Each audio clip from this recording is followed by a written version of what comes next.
Sí. faltan algunos, pero... Bueno, algo que quiero que quede claro de esto de las instancias del aparato psíquico. Freud propone, en principio, como les dije en la clase pasada, estudiar la psiquis del ser humano y propone estas instancias a través de sus experiencias.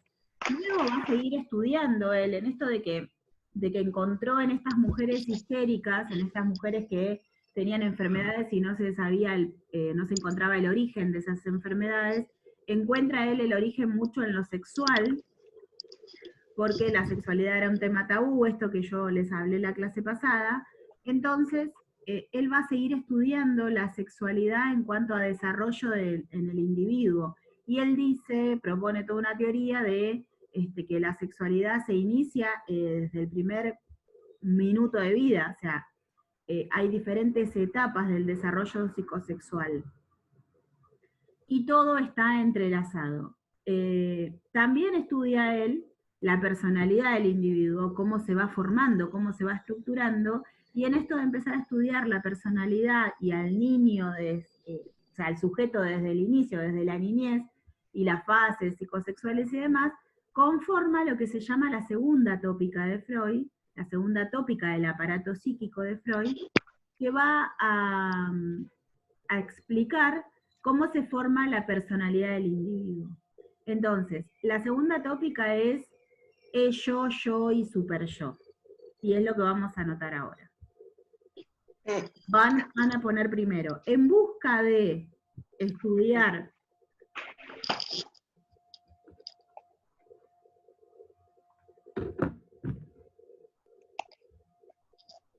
Perdóname, en busca de, no escuché. de estudiar o de analizar, si quieren poner,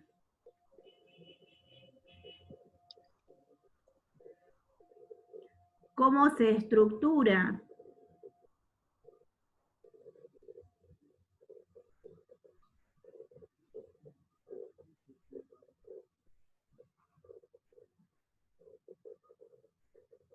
la personalidad del individuo,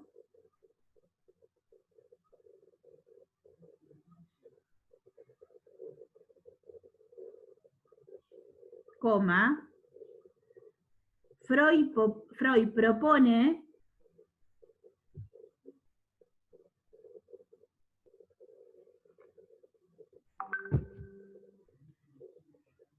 la segunda tópica del aparato psíquico.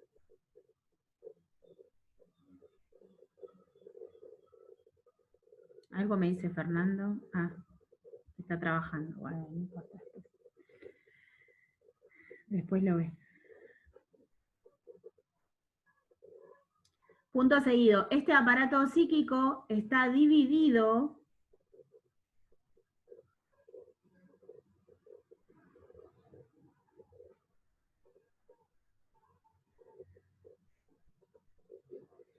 en 3 instancias .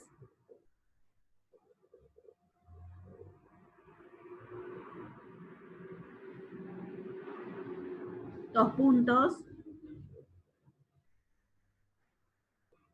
El ello, así como suena, EWLO, coma, el yo,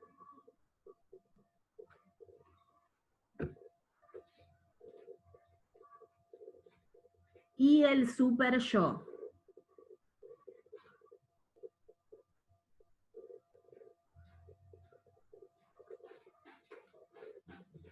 ¿Bien?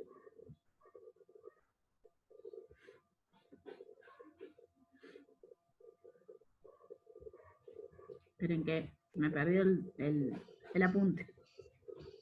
Entonces pongan ello, dos puntos. Vamos a... Silencio. Ahí está.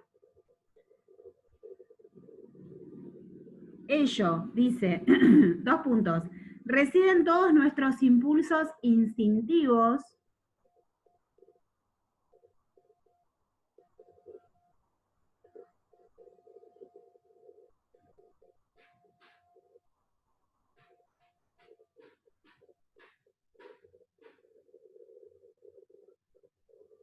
coma, el ello busca la satisfacción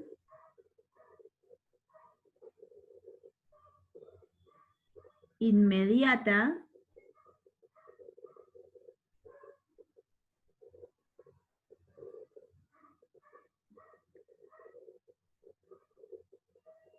sin importarle las consecuencias,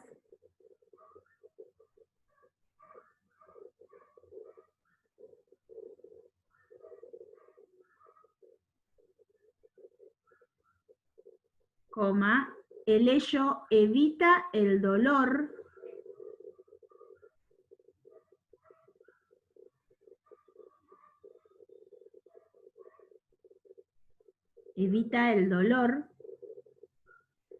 y está dominado por el principio de placer.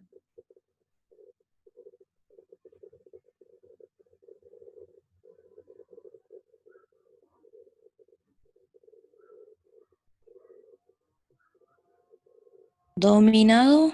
Por el principio de placer. ¿Sí? Hasta acá. Algo que dice Freud es que el ello está impulsado por el deseo. Él hace como una diferenciación entre lo que es el deseo y el anhelo. Dice que las personas conscientemente tienen anhelos, no tienen deseos. ¿Vieron? Uno dice, deseo comprarme o me encantaría tener un auto nuevo, por ejemplo. Él va a decir que en esto que nosotros podemos hacer consciente no es un deseo, sino es un anhelo. Cuando nosotros decimos deseo comprarme un auto nuevo, eso es un anhelo. Lo que podemos poner en palabras, lo que podemos traer a la conciencia son anhelos. Los deseos están en el inconsciente, dice Freud. Quiere decir, cuando uno realmente desea algo o anhela algo y no puede decirlo, y no puede, lo reprime, está en el inconsciente, eso sí es un deseo. El ello está como, va a integrar la parte de la inconsciencia, de la instancia del inconsciente.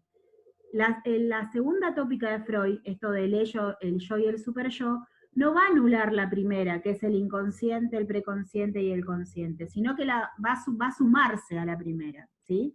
Entonces, si nosotros tenemos que relacionar una con la otra, el ello está casi aparejado en el mismo lugar que el inconsciente del individuo. Por ejemplo, algo que dice Freud en el desarrollo de las etapas de la sexualidad humana, dice que el bebé cuando nace es puro ello. ¿Se los dije eso la clase pasada? Esta semana estuve hablando de eso, por eso estoy confundida. Estuve hablando con otro grupo de lo mismo. El ello dice que el bebé está dominado por el ello. ¿Por qué? Porque el bebé lo único que hace es demandar, desea todo el tiempo. Tiene hambre, llora. Va a demandar satisfacer el deseo. Tiene sueño, llora, llora, llora, y llora hasta que no se satisface ese deseo de dormir, de comer, de que lo cambien. Es puro ello. Solo demanda, solo pide, y no le importa a los demás. ¿Se entiende? Aparte, evita, como les decía acá, como les dictaba recién, evita el dolor. El bebé, si le duele la panza, llora, llora, llora, llora, para que alguien le calme el dolor de panza. Profe, no hablaste de eso, pero hablaste de estímulo y respuesta, que yo te había preguntado lo del bebé de Claro. cuando genera eso del llanto y eso, cuando demanda atención. Puede ser, por eso no, pero igual hablé de aparato psíquico en la semana con otro grupo, entonces por eso no sé si qué les dije a ustedes y qué no. Me pasa todo el tiempo. Y eso que ahora tengo pocos cursos, en un momento llegué a tener como 20 cursos, entonces me volvía loca. Me anoto todo. Si ustedes ven mi agenda, yo anoto todo. Lo que hablé, lo que no hablé, lo que me preguntan, todo me anoto cuando termina la clase. Pero bueno, a veces se me chispotean algunas ideas. Por eso les pregunto, ¿qué hablamos, qué no hablamos? Entonces, eso es el contenido del ello, los deseos, lo que es inconsciente, ¿sí? La necesidad esta de satisfacer todo el tiempo los requerimientos del individuo. Luego sigue el yo. 2 puntos, pongan, el yo representa la razón o el sentido común.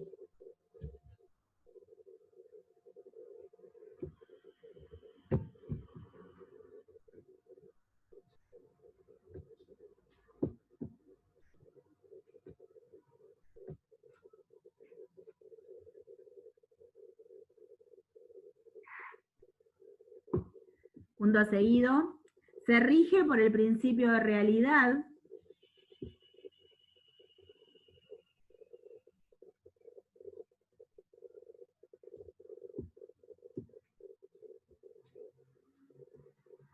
mediante el cual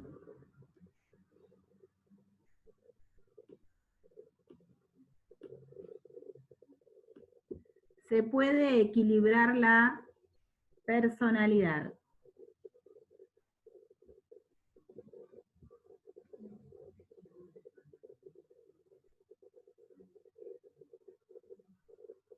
Se puede Equilibrar la personalidad.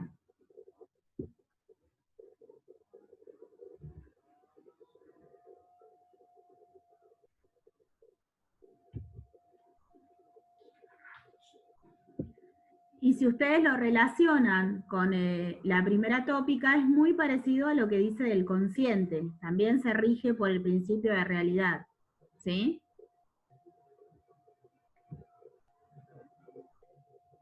¿Se entiende esto? Bien. A ver, aguárdenme un cachito.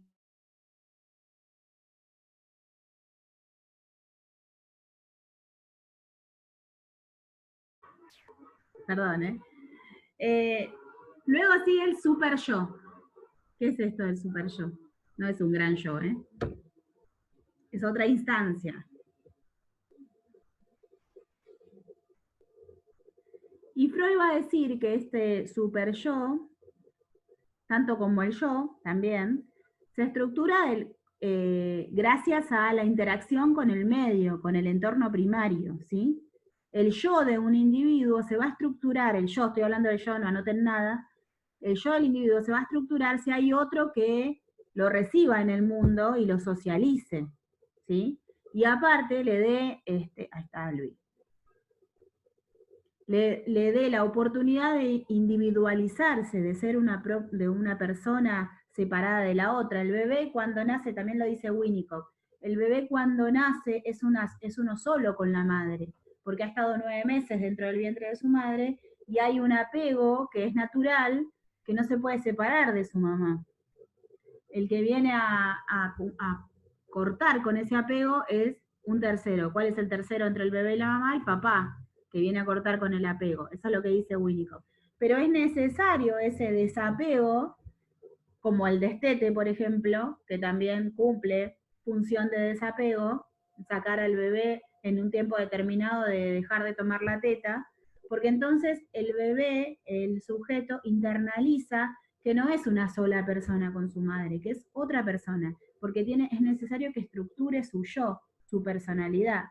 Si hay una mamá que hace todo con su hijo encima, y hace todo por su hijo, y hace todo lo que su hijo necesita, lo hace ella, no deja que ese niño se individualice, se forme, forme su autonomía, se estructure su yo. Esto va a traer después consecuencias, luego lo vamos a ver cuando veamos estructuras psíquicas. El super yo también se forma, el super yo de la personalidad del individuo, dice Freud, dice el psicoanálisis, se forma gracias al entorno primario. Porque el super yo, y ahora sí anoten, es la parte ética y moral de nuestra personalidad. El super yo, 2 puntos, es la parte ética y moral de nuestra personalidad. Hola Albi, ¿cómo estás? Está bien, todo bien. Te leí que estabas trabajando. Después, coma, se define en el entorno familiar.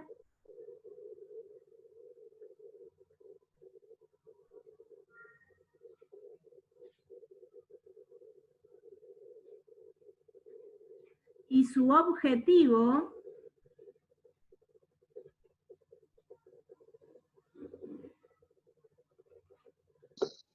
Perdón, profe, no escuché bien. ¿Y su? objetivo, Gracias. no, por favor, es presionar al yo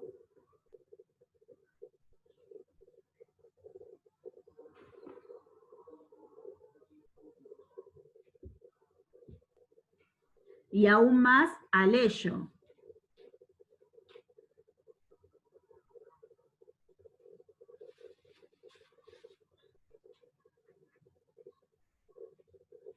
Bien. Entonces, ¿cómo se forma? Dijimos que el yo se forma si hay un entorno primario que deja que se estructure la individualización de un sujeto, de un niño. Si la mamá lo separa, la mamá digo, el entorno primario lo separa a ese niño de sí mismo, entonces puede llegar a entender, se produce el desapego, ese niño puede llegar a entender que no es una sola persona con su madre, que es un individuo por sí mismo. Entonces, el super yo se forma a través de las limitaciones, de los límites que le ponemos a un niño. Cuando un niño empieza a gatear y va a tocar el enchufe y la mamá o el entorno le dice, no, eso no se toca, estamos poniendo el primer límite. Eso no se toca, estamos formando el super yo. Porque hay normas, reglas, hay moral, hay cosas que sí se hacen y hay cosas que no se hacen. De la mano de esa función educativa del entorno primario es como se forma el super yo del individuo. Quizás me voy a adelantar a los temas, pero hay sujetos en nuestra sociedad que no tienen super yo. ¿Cuáles son aquellos sujetos que no tienen? El super yo se forma toda la vida.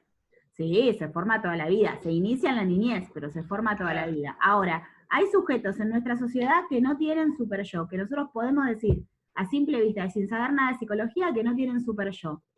¿Cuáles son?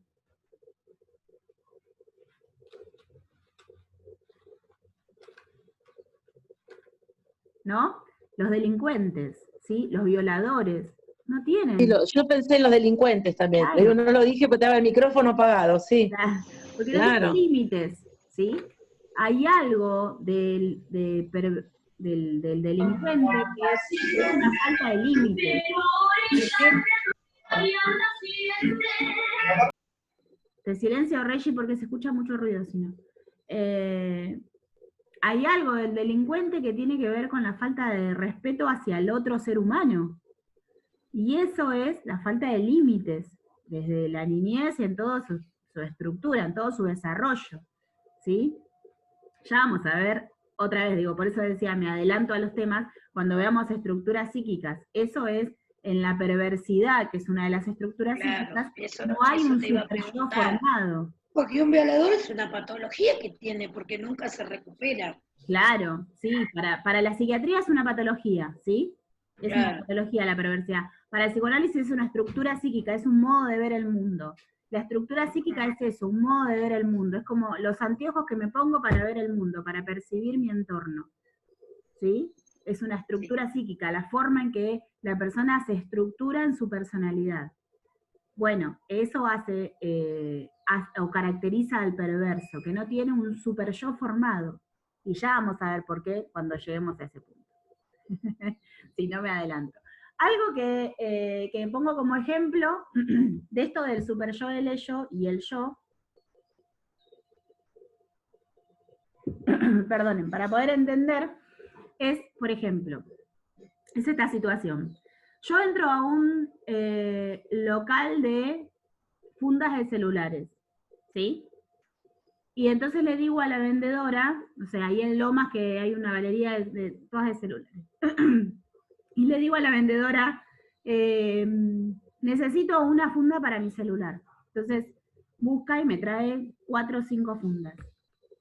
Yo le digo, no, pero no me gusta ninguna. Vi una que tiene brillitos, ¿sí? Que es para este celular. Ah, no tengo, me dice, pero tengo en el otro local. Acá 2 locales. Espérame, ¿sí? Se va la vendedora, me quedo sola. Mi ello, que está impulsado por el deseo, ¿sí? Va a decir, agarra uno y andate. Porque total lo que necesitas es una funda. Y está sola. El yo, que está regulado por el principio de realidad, va a mirar para todos lados y se va a fijar si hay alguien que lo está mirando, si hay cámaras, si hay alguien que puede llegar a detenerlo. Y el super yo, que es el conjunto de las reglas, de la moral, de lo que sí se puede hacer y lo que no se puede hacer, nos va a susurrar y nos va a decir, no, eso no se hace porque me estás robando. ¿Sí? Por ahí un ejemplo tonto de lo que les estoy diciendo, pero el ello, el yo y el super yo son parte de nuestra personalidad, son parte de nuestra estructura de la personalidad y operan continuamente en el individuo. ¿Sí? No sé, voy a O sea cruzar que la calle y hay el demasiado... super yo es el que te pone el límite, digamos. Super yo es el límite, ¿sí? Claro. Es lo que nos transmiten nuestros padres o nuestro entorno primario, lo que sí se puede hacer y lo que no se puede hacer. Por eso hay tantos problemas de desarrollo, problemas de personalidad, cuando en la niñez, porque principalmente es en la niñez cuando se forma, no se han puesto límites a una persona. Entonces, cuando en la niñez no se le han puesto límites, tiene problemas en la personalidad en la adolescencia, aún en la adultez. Entonces, tiene que ver con eso. Cuando en la niñez no se ha dejado que la persona tenga un yo propio, se forme, se estructure con su yo, la persona cuando llega a la adolescencia o a la adultez no sabe qué hacer porque todo lo han hecho con él, no tiene iniciativa para hacer cosas, todo ese entorno primario, por no decir la madre, ha hecho todo por él, siempre ha decidido las cosas por él. Vieron, hay muchas personas que no saben cómo enfrentar diferentes situaciones. Y esto tiene que ver porque su yo no está bien estructurado. Y casi siempre, la mayoría de las veces, por no decir siempre, esto pasa en la niñez. Por eso es tan importante poder entender cómo se inician las estructuras psíquicas y cómo se forma la personalidad del individuo. ¿Sí? Nosotros, ¿de qué nos sirve esto de saber el aparato psíquico y la forma de estructurar de la personalidad del individuo? Bueno, porque en nuestra clínica, en nuestra práctica, vamos a ver qué personas están en un déficit en su yo, un déficit en su super yo.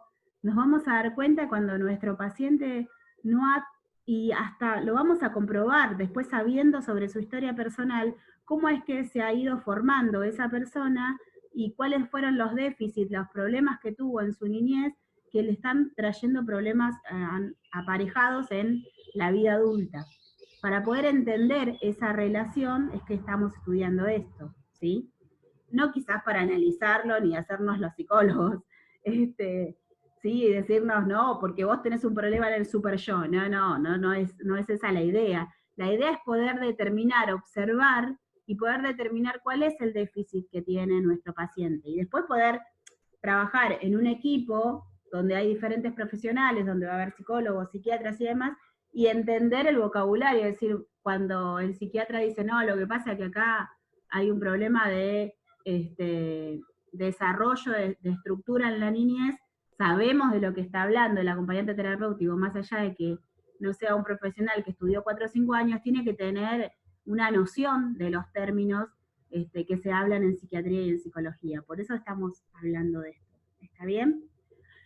¿Alguna duda hasta acá? ¿Seguimos adelante? ¿Bien? Bueno. Entonces, quedamos con el ello, el yo y el super yo. Y creo que hasta acá vamos a terminar. Vamos hacia el libro, ahora. Los que se perdieron esta clase van a tener que sí o sí verla por YouTube. La grabaste, ¿no? La estás grabando esta parte. Sí, sí, estoy grabando. No me asuste que yo me olvido y sí, la estoy grabando. Está grabando.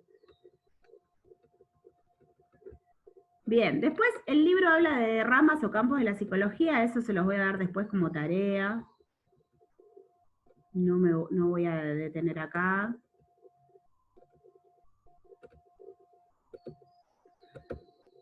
Bueno. Vamos a ir acá, a ver qué página es esta. 28 la tengo yo, para la que tiene el libro. Hoy somos todas chicas. Nos abandonaron los hombres. Factores psicológicos y su papel en la enfermedad. Sí, comparto el libro por si alguna no tiene, para así leemos. Esperen que me hago un mate. Venía bien con la garganta, la mañana anduve perfecta y ahora ya no.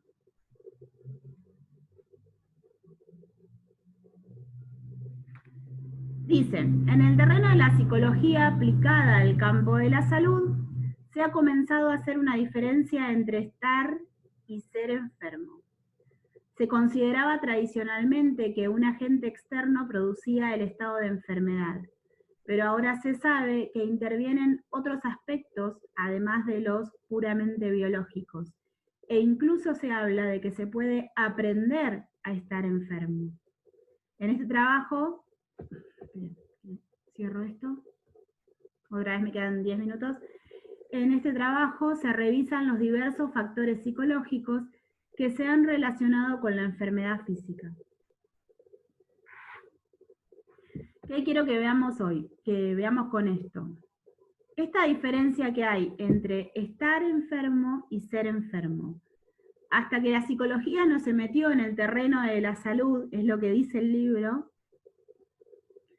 se creía que cuando una persona estaba enferma era porque algo la contagiaba, algún factor externo la enfermaba. Ahora, hay factores psicológicos, hay factores internos de la personalidad del individuo que lo llevan a estar enfermo, ¿sí? Y aún a ser enfermo. No es lo mismo estar enfermo que ser enfermo. ¿Qué quiero decir con esto?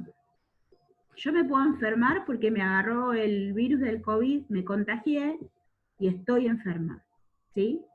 Pero eso no quiere decir que sea una persona enferma de por vida, una enfermedad crónica, ¿sí? Puede traerme consecuencias crónicas, sí, justo este COVID trae consecuencias a veces, según el individuo, crónicas, que van a quedar como insuficiencias respiratorias y demás. Pero no quiere decir por eso que yo sea, a partir de que me contagié de COVID, sea una persona enferma de por vida, ¿sí? No es lo mismo estar enfermo que ser enfermo. Hay muchas enfermedades con factores psicológicos. Una enfermedad con factor psicológico, y que es muy conocida por todas, es la depresión, ¿sí? La depresión no viene por un factor externo, por algo que me contagié. No viene una amiga con depresión y me contagia la depresión. Puede transmitirme la mala onda, la mala energía y demás, pero no por eso me va a contagiar de depresión. Tiene que ver con lo interno del individuo. ¿Se entiende? Entonces, hay que marcar acá una diferenciación entre estar enfermo y ser enfermo. Hay enfermedades, lo vamos a ver después, acá más adelante, percibidas, y hay enfermedades que son diferentes, son naturalizadas, ¿sí? Sigo leyendo. Así se entiende un poquito más. Párenme si hay algo que no entienden, ¿eh? Dicen, esto es chino básico. Dice, uno de los factores psicológicos que más se han relacionado con la enfermedad es la emoción. Fenómeno que ha sido abordado desde diferentes perspectivas y a continuación se presentan las principales. Factores emocionales. Y es un poco lo que vimos la clase pasada, que yo le conté lo de las mujeres y lo de la hipnosis y demás. Las enfermedades con factores psicológicos casi siempre tienen que ver con factores emocionales.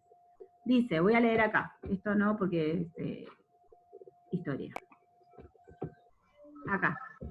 La definición de emoción que se puede obtener a partir de los escritos de Freud contiene 3 elementos: pulsión, idea y afecto, de acuerdo con los cuales... Perdón, escucha ruido. Silencio en los micrófonos. Por favor.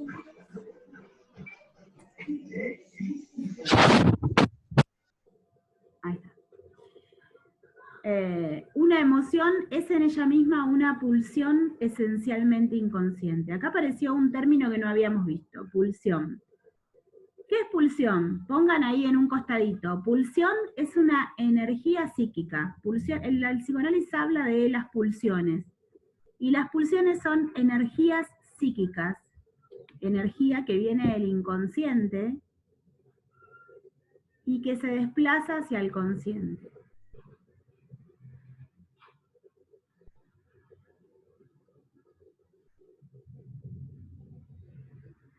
Es un poco más fuerte que las ganas de hacer algo, porque como viene del inconsciente, la pulsión es casi sinónimo de impulso. ¿Sí? Es una energía que es inconsciente. Y ahora vamos a ver en un ejemplo más claro por qué. Dice el 1, una emoción es en ella misma una pulsión esencialmente inconsciente. 2, es una pulsión más una idea, es decir, es la pulsión que viene del inconsciente, pero encaminada a un objeto consciente. Se considera que la emoción es inconsciente cuando la idea se separa de la pulsión y la persona la experimenta sin saber cómo, por qué. Acá hay un ejemplo fácil de entender. Una pulsión, una energía psíquica, manifiesta la emoción de alguien. Hay personas que suelen ponerse coloradas, ¿vieron? Que hay personas que suelen ponerse coloradas ante cualquier cosa. Y a veces ni siquiera saben por qué se ponen coloradas. O sea, no les nombran algo o una situación y se ponen coloradas con solo recordarla. Esto tiene que ver con una pulsión, con algo emotivo que no manejan, que es involuntario, y que entonces se manifiesta en esto de la pulsión, se manifiesta en el ponerse colorado. No sé si me entienden. ¿Sí? Por ejemplo, otra pulsión que se puede explicar con un ejemplo. Yo estoy viendo un noticiero y veo un desastre ecológico que ha traído muerte, ahora muy, muy vigente en nuestros días, ha traído muertes a muchas personas, ¿no? En un lugar determinado. Y puedo emocionarme de tal manera y ponerme a llorar o ponerme mal, entristecerme, y eso tiene que ver con la pulsión que está ligada a la emoción.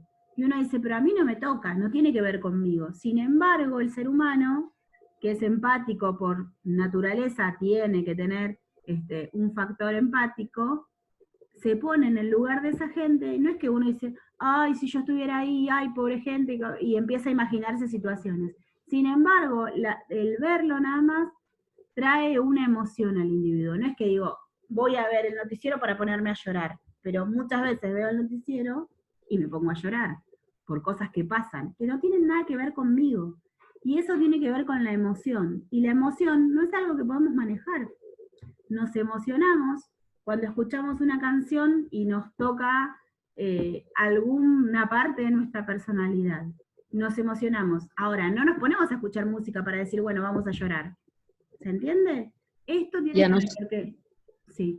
Y a nosotras las hormonas, a las mujeres nos juega también en contra, ¿viste? Que antes de premenstrual a veces lloramos por nada, por las cosas que vemos, decís, ¿por qué estoy tan tonta?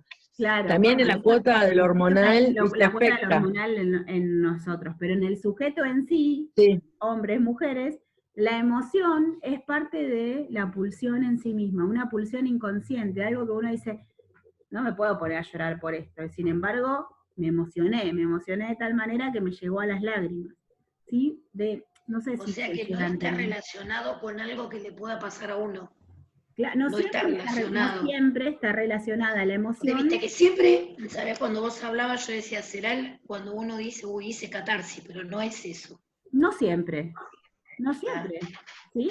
Porque yo veo hoy, y vuelvo a repetir por ahí el mismo ejemplo, yo veo hoy un terremoto en un país y veo tanta gente que perdió sus cosas y me puedo poner mal y pero a mí nunca me pasó, nunca tuve a nadie cerca que le haya pasado, sin embargo, me hace poner mal y hasta se me llenan los ojos de lágrimas por esa gente. Eso es porque la emoción es una pulsión en sí misma, es una energía psíquica inconsciente. ¿Sí? ¿Se entendió? Bueno, veo caras de que sí. Esperen porque sigue. La complica un poquito más, porque no siempre es así, no es nada más que la emoción es una pulsión inconsciente, también es una idea, ¿sí? Porque a veces nos emocionamos realmente, porque como yo les decía, escuchamos una canción, un tema, y nos hace pensar en algo.